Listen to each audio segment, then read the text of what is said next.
Welcome back to the channel. This week we are spending our time with the 2025 Toyota 4Runner TRD Sport. Now this is the one level up from the base trim, right? So this isn't the Sport Premium, this is just the straight up TRD Sport. It's interesting, there's a little bit of sticker shock. I'm gonna take you through it. Let's get started. All right, so we're spending a week with the TRD Sport 4Runner. First of all, I really like the exterior. That's not my issue. I have a small issue with it in the fact that there's a little bit of sticker shock here. So this is around $59,000, call it $60,000 Canadian, and we don't have the premium package or anything. This is just like one level up from the base model, right? So that's it.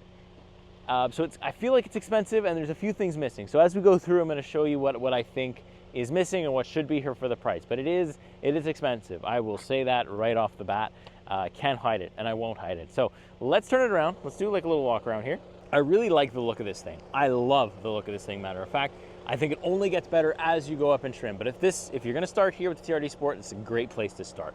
I really like kind of the lower bumper and the fenders and everything right here in the front. I love this new front end. It looks really, really good. I like the hood scoop as well. Again, if you get like the full off-road one, you get like another hood scoop on the side so that you can actually, go into some deeper waters or different mud stuff with this without the engine getting, all dirty or anything like that or all flooded. I do like the rims here. I do like the tires as well. They look big enough for the trim. Still really cool. The side profile looks good as well. Looks a bit like a 3-row, can be optioned as a 3-row, although I don't have it on this one. I like the TRD on the rims as well. I like the badging, right? It looks a little bit more premium and high quality, the TRD Sport right there. I do like it in this color as well. Looks really nice. Heading onto the back though, still super nice. This rear window does fold down. I don't know if it can do it while the car is on. Yeah, I don't think it does do it while the car's on. Yeah, see, it's gonna yell at me. But that's fine. But I do like the rear end as well. I like the spare tire underneath.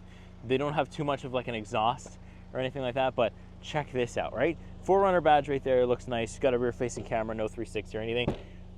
So for almost 60 grand, I have to manually open the tailgate. So if you go up to the premium trim though, you don't have to do that. But what I will say is not having a third row, got my car seat in the back here right now, so I'm gonna put it in later. You have a ton of trunk space. I mean, look at all this room. I don't even think I'd ever need to fold those seats down. I could fit like 2 strollers in here and 3 car seats in here, and you know what? We can really go for it if we want to. But yeah, we also have a 120 volt outlet right there. Some nice, decent LED lights in here. I like the fact that there are LED lights, and we do have a sunroof in there, so that's nice. But I'll take you through the interior a little later. It is a heavy trunk to close too. So not having the automatic, not having the car do it for me in this price point sucks a little bit. I don't like that. I would like to see that just be there by standard in the TRD Sport. If it was the base model, that's fine, but it's not. So already you kind of see what I mean. But let's give it a shot, right? Let's hop in. Let's see what we actually have. Let's take it for a drive, see how that does first, and we'll go. I'm going to take you through the whole week here. Let's get in. All right, so out on the road now with the Toyota 4Runner TRD Sport. First impressions for driving. So, yeah, I still kind of am like shocked by the sticker price. I really am. It's not that like I think it's not worth the money at all. I do think it's worth some money, just definitely not what they want for it, especially without having the premium package. Like, kind of feeling it. I feel like this should have came with the premium package, and they shouldn't have sold, like, they could have like reduced the trim. Anyways, let's focus on the driving. It's really like decent. I know it had a V6, I think last year, a couple years ago, and I didn't get to experience that. I know now it has a hybrid. This is not the hybrid version. Don't really care about that too much. I kind of wanted to experience the straight up gas one for my first try with a 4Runner anyways, because I love the look of it. Love the look, interior and exterior. I'm in sport mode. I think I'm probably going to drive this thing around in sport mode for the most part all week like this, just because it's got some decent pickup. So let's see what it's got here. Let's give it full throttle.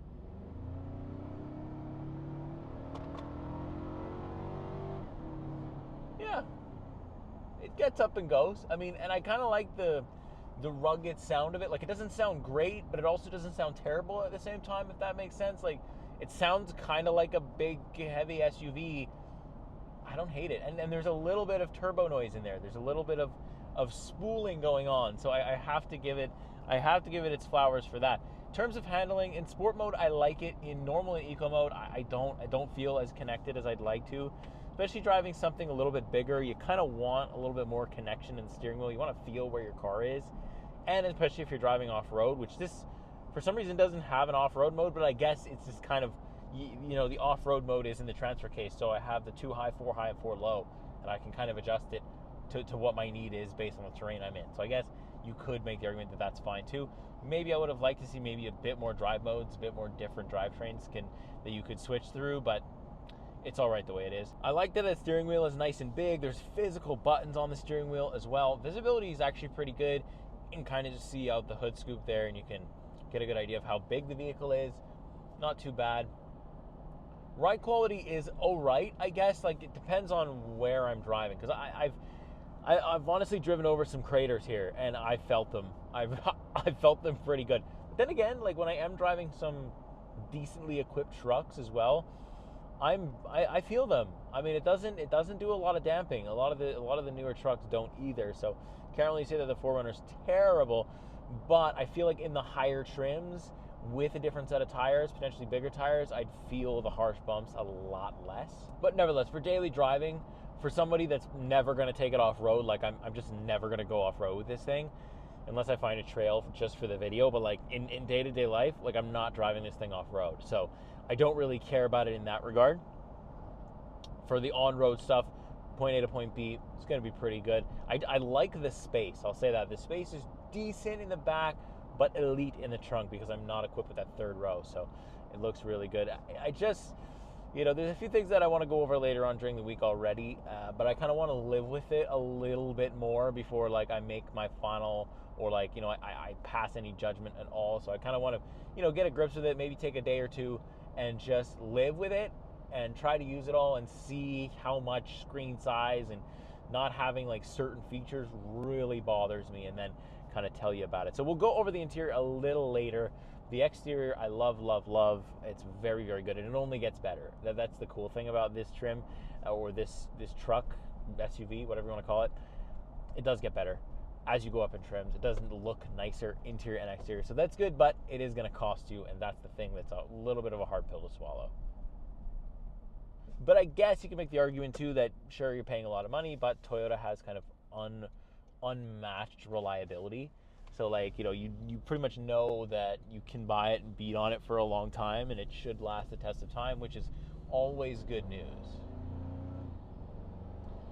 So yeah, I will pick it back up later. I'm going to go live with this thing a little bit. I'm going to kind of document what I can when I can. This is my first time ever with the 4Runner TRD Sport, so, or 4Runner in general. So I really do need to take a little bit and just kind of absorb it. And then, yeah, we'll give you some more impressions throughout the week. I will pick it back up in like milliseconds, although I'm going to take some time and live with it. So I will pick it back up later for you. All right, so welcome back outside the Toyota 4Runner TRD Sport. This is a very nice looking vehicle. I mean, I've had time now to digest, right?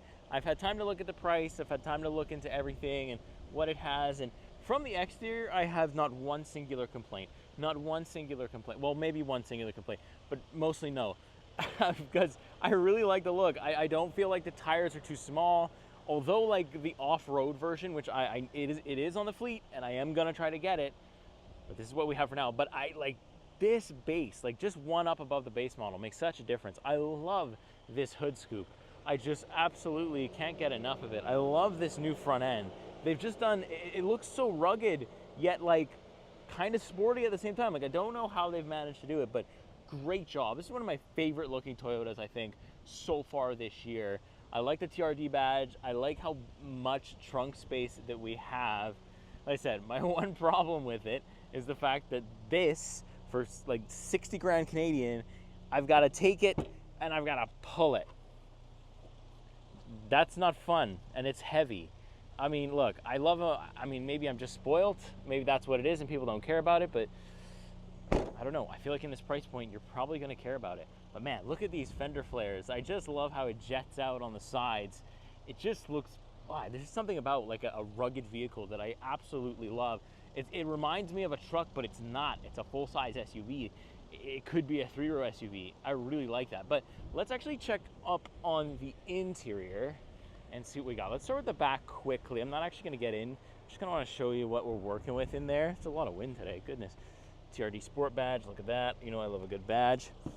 But so it's like cloth seats, right? And I don't hate that it's cloth seats.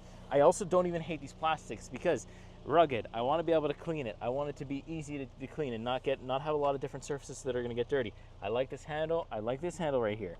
I like the cloth. I like the two-tone cloth even. Very good job. No problem. We do have vents back here and 2 USB-C ports. Decent. Really, really good. LED lights up there. Very good. So no really big problems in the back, although there is a little bit less space than I was hoping. I think we could have done with maybe pushing this back a little bit more, especially without optioning the third row. I honestly don't know why you would option the third row. I feel like the storage space is elite here. But let's go into the front. And here's where the problems are going to start, right? Again, I don't hate the plastic. I actually love these blue accents. Looks really nice. I like these little pockets of storage and things. Really, really decent. I don't hate the cloth. I love the two-tone actually, and the cloth is super comfortable. No problem. But look, here we go. Manual, 60 grand. Why? The only thing that's for some reason auto or powered is the lumbar support. I mean, why not just make the whole thing? If it was at a lower price point, I wouldn't care. If you are getting this at a lower price point, I don't care. Then it's decent. This is manual, but that's fine. And I just don't like how there's a bunch of empty buttons. There's so many empty buttons. It just makes me feel like I'm missing out. And it's because you are. The thing is, I like this step right here. It's not automatic, doesn't have to be. I like the little badge there on the carpets. Let's just close the door, get in. So let's start with this area right here, the steering wheel. Really nice steering wheel. I don't mind this either. I don't care that only half of it's leather wrapped. I like that half of it's leather wrapped, actually. That's completely fine. I don't mind this plastic. I like the cutout here. It's very good. Physical buttons for cruise control and different things like that. Physical buttons for media control and to control the gauge cluster. No problem. I also really like this button here. You can control the level of your beams of your light, which is really cool. Because I think Toyota's realized that you do tend to blind people in this, so you can kind of lower the beams or raise them should you need, whatever situation you're in. Digital gauge cluster, really, really like this. This is very solid, right? And I can change what's in the left, the right, so I can have like different settings or different little media modes if you want. So here, we'll go in a little bit. You can see that I can have like an off-road one, and like I can change what's in the middle, left, right, anytime that I want. This is the setting that I keep it on usually, no problem. And then I can also change the drive mode. That will kind of change up the look a little bit and give us this cool animation of the vehicle. Yeah, usually I drive it in sport mode. I like the pickup a little bit better, but for now I'll just leave it in normal. We're just sitting here. So all of this area is completely fine. I like the TRD Sport kind of start-stop button. And then you come over here. Infotainment display. If you upgrade, you get two things. You get the powered seats and you get a much, much bigger infotainment display. I'm not saying that this is bad by any means, because some people are going to be fine with this being small. But for me, it's just like, if you're going to charge me that much money, I need to have like things. I mean, I need to have certain things that just come with it. So if you can afford the $3,000, I just do the upgrade just for these two things. But still, it's a very simple infotainment display, built-in navigation, wireless Apple CarPlay and Android Auto, and then very simple in the settings. It's very much just a sit-in, turn it on, and drive kind of vehicle, which I like and appreciate. So that's no problem. I love this blue trim here. Continues all the way across. I like that. I like this cup, not cup holder, this storage compartment here, this glove box. There's the word. I like the design. I don't care that it's plastic. I would have liked to have the JBL system in here. Again, for $60,000, would have liked to have that included. You got to go up once again to get it. I do have heated seats and heated steering here though. Very important, very good. Ventilation, don't really care about. This button right here is to just turn off the back ventilation. Then it's single zone automatic climate control. Don't care either. Single zone's enough for what it is. Not a big deal. Dual zone would have been better though. Obviously, I like this TRD badge kind of right here in the shifter. It's a very mechanical, big boy shifter. It makes me feel like I'm driving something big, and I like that. Big old wireless charger. That's nice to see here. Also, 2 USB-C charging ports right here. Again, a lot of buttons are grayed out, kind of just useless and missing. And then we have our button to change our drive mode, to put it into a haul, and then also if you click this button on the side, you'll be able to move this lever, which changes the transfer case. So 2 high, 4 high, and 4 low. That is all that's available to you, but certainly going to be enough for what you'd probably be doing in this thing. Then I've also got 2 cup holders. I've got a little bit of storage in there, not too bad. There's no USB-C ports or anything like that. I got a sunroof, which is nice. Then the operation for the rear window rolling down and stuff is here. A little sunglass holder, that's very nice, not always in cars.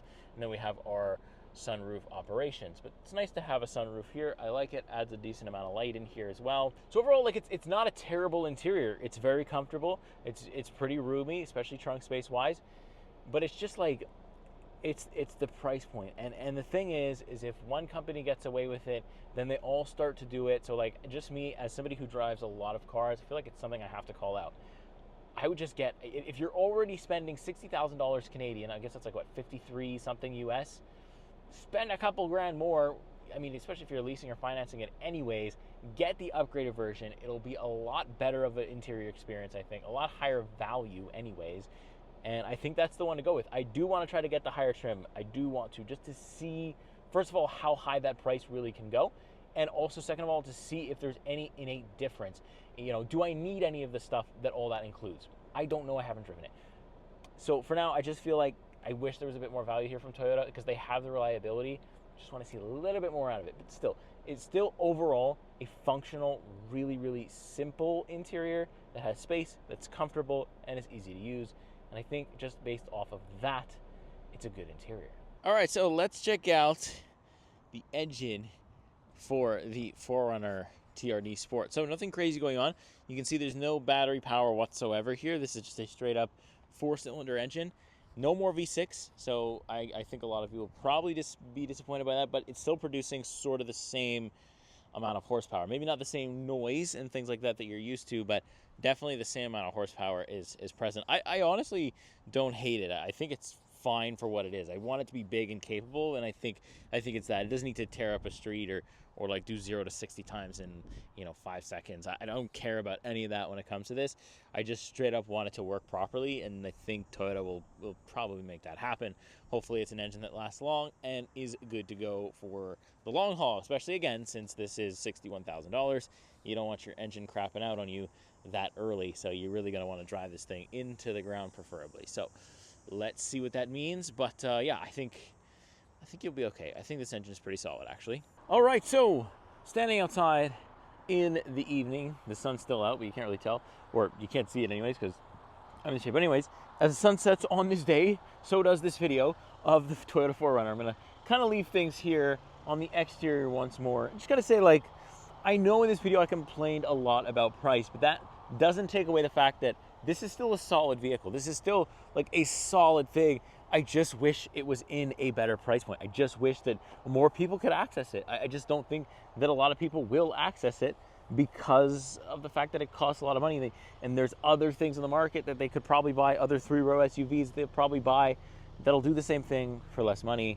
And it's a shame because this is a really, really good platform. And the thing is, it only gets better, but the price only gets worse. So like, if you're not comfortable with this, it's not like you can get a better trim for less. So I still feel like people will probably still be buying the 5th generation for a while until things kind of settle down pricing wise in terms of what this is. But this is still such a solid vehicle. I still really, really enjoy it. I think that it's got a lot to offer and it looks just really, really good, especially in this color, in the spec here.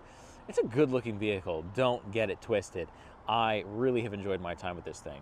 You'll have to excuse the bugs. They're bothering me too. For some reason, they're all around everything and I'm gonna get out of here. But yeah, let me know what you think. Am I crazy? Like, am I the only one that's complaining about this price point? Like, this is a really good looking SUV. It's just not accessible for, I think, a lot of people. And yeah, that's the thoughts. I mean, that's the biggest thing that sticks out to me, other than the fact that it does everything right. And it should be accessible. So let me know what you think in the comments. I'll see you next week. See you in the next car. Take care.